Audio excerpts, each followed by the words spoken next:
The prison of place and time was constructed to punish those who would violate the laws of place and time. It is perfectly inescapable for the reason that inmates and institution are made of the same matter and share a perfect likeness.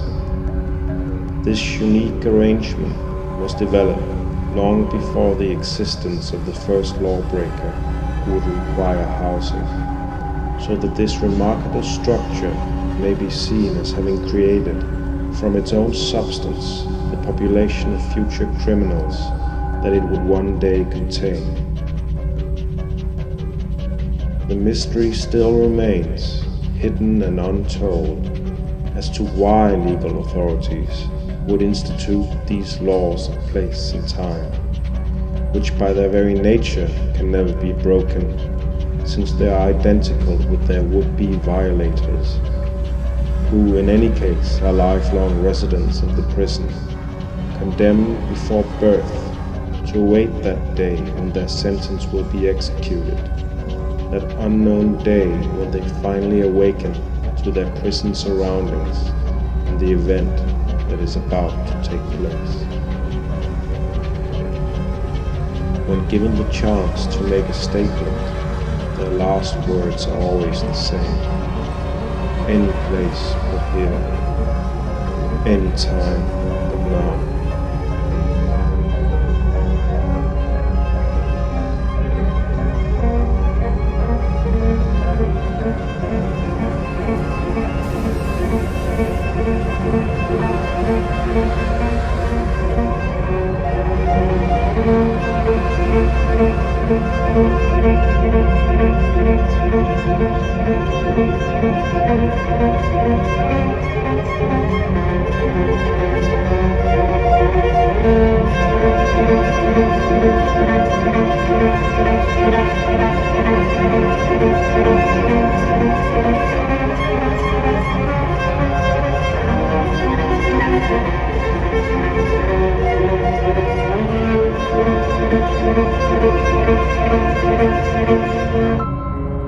It's okay.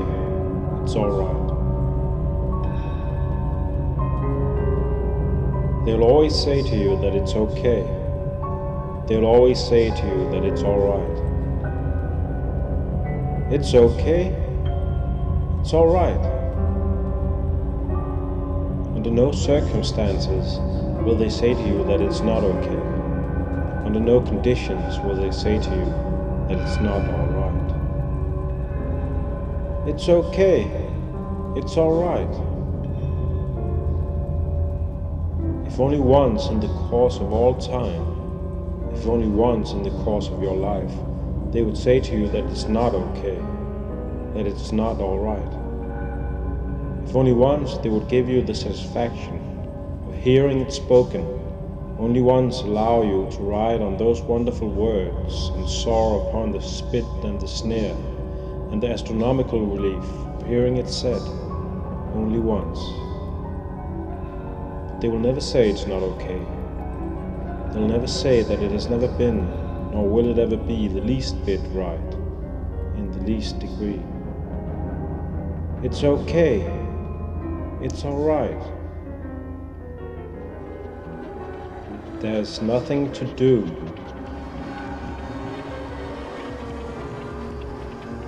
Have they mentioned that you could get by quite easily without knowing a single moment of what we call joy or what we call pleasure? That you can exist for many years, a lifetime in fact, and be estranged from anything we might call happiness or simple relaxation, yet continue to flourish right up to the very second that your own headstone looms into view.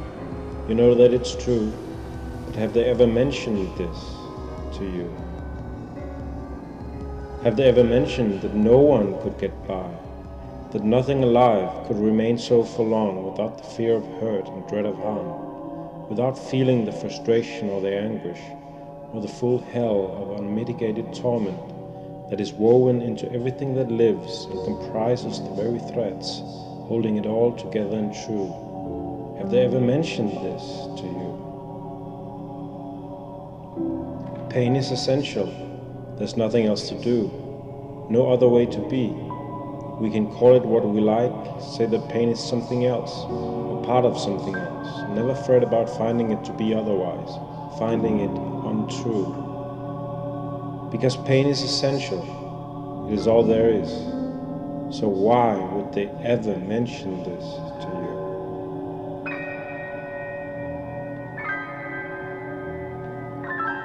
Skull crushing.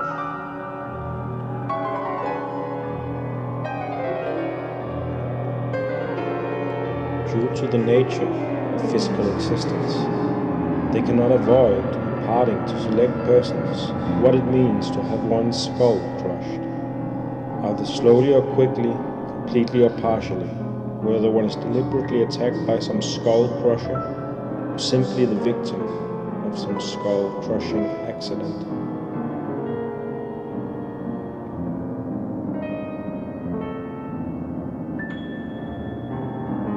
The reason that skull crushing cannot entirely be kept a secret by them is that such an event involves, in many cases, not only great bodily pain, but also mental derangement and intense emotional agony, striking phenomena that are difficult to conceal, even to the imagination of a brain that has not undergone an actual incidence of skull crushing.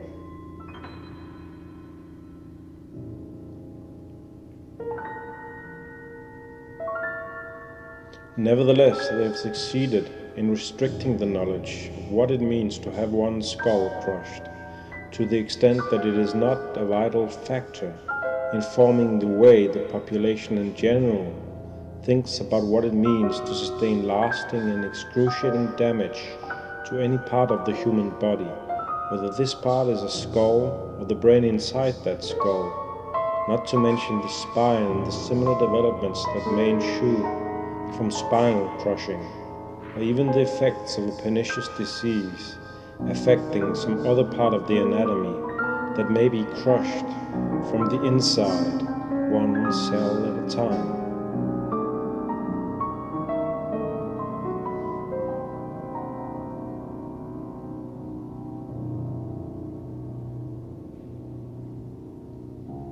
Insanity and nothingness.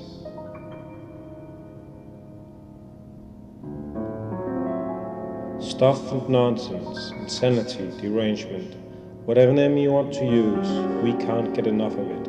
They've made sure of that.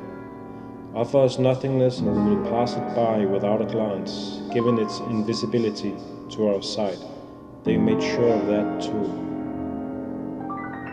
In the dark corridors of our brains and the black chaos of the world's marketplace, we will rush about as if in a dream, to grab at every piece of pulsing inventory paraded out, a galaxy of arbitrary objects in all shapes and colors, a full array of unrequested needs, unrequested impulses, and of course, every accessory imaginable for those motley costumes of agony we are forced to wear every day of our lives, seizing such merchandise with a death grip, and recoiling only when our hands feel nothing in their closing grasp.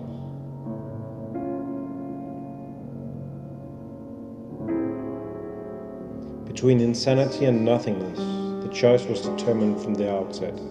They made sure of everything. Bottom line, no one is in the market for nothingness, while insanity, since time began, has always been flying off the shelves.